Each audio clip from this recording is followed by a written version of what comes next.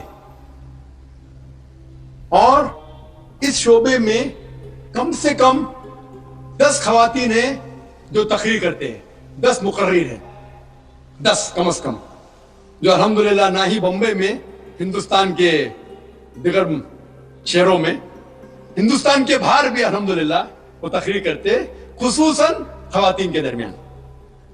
اور دعویٰ کرنا خواتین کا بھی فرض ہے, عورتوں کا بھی فرض ہے, نہیں کہ صرف مردوں کا فرض ہے, عورتوں کا بھی فرض ہے. اور کس طریقے سے دعویٰ کرنا چاہیے, آپ اگر ویب سائٹ پہ جائیں گے irf.net, آپ اگر ویب سائٹ پہ جائیں گے irf.net, وہاں طریقے دکھائے گئے کس طریقے سے آپ دعوت کے میدان میں اتر سکتے ہیں.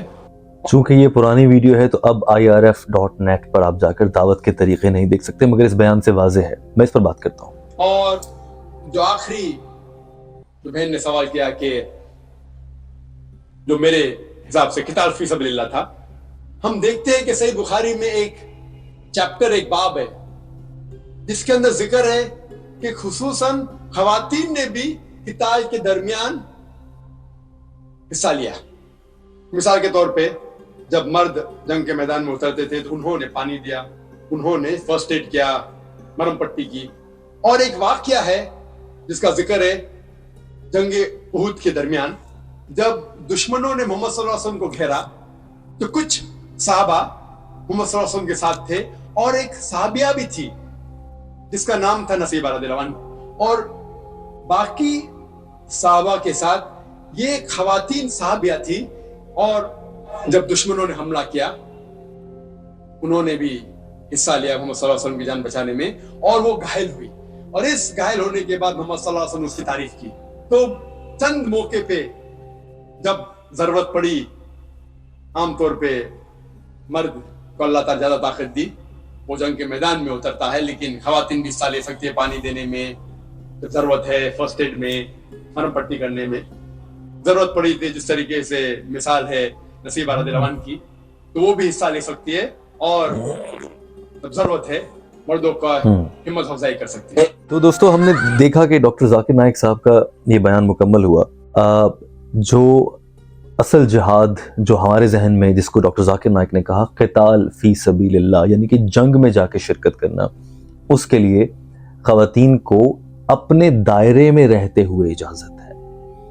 ڈاکٹر ذاکر نائک کے بیان سے یہ معلوم ہوتا ہے. یہ نہیں کہ خواتین بندوقیں اٹھا کر میدان میں کود پڑیں گی, چونکہ ظاہر ہے ایسے تو کام نہیں چلے گا.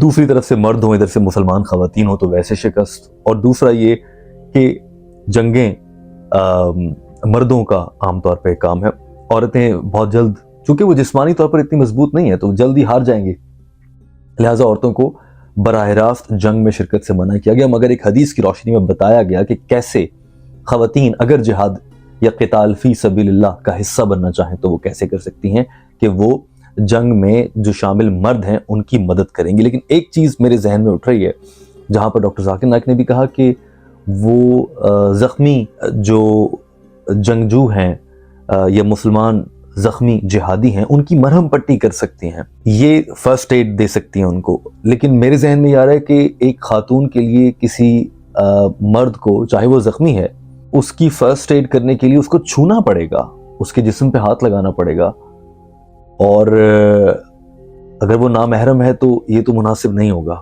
بہرحال اس پر ہمیں مزید تحقیق کرنے کی ضرورت ہے, اور جانا علماء بہتر روشنی ڈال سکتے ہیں. اور ہم کوشش کریں گے کہ آنے والی ویڈیو میں اس پر بات کرنے کی کوشش کریں. لیکن خواتین کا جو جہاد آج کل کے دور میں جو بہت ضروری ہے, وہ جہاد اپنے نفس کے خلاف ہے. اس معاشرے میں خواتین اپنے گھر کے مردوں کو اپنے نفس کے ہاتھوں مجبور ہو کر بہت کچھ وہ کرنے پر مجبور کر دیتی ہیں جس کی وجہ سے معاشرے میں برائیاں پھیلتی ہیں. اگر ایک شخص کرپشن کر کے رشوت کے پیسے لے رہا ہے پولیس والا کہیں پر, کچھ فیصد امکان یہ بھی ہے, کچھ فیصد کہہ رہا ہوں 100% نہیں, اس کو یہ عادت اس لیے پڑی کہ اس کو گھر سے روز سننے کو ملتا تھا کہ تم غریب ہو, تمہارے پاس پیسے نہیں ہیں.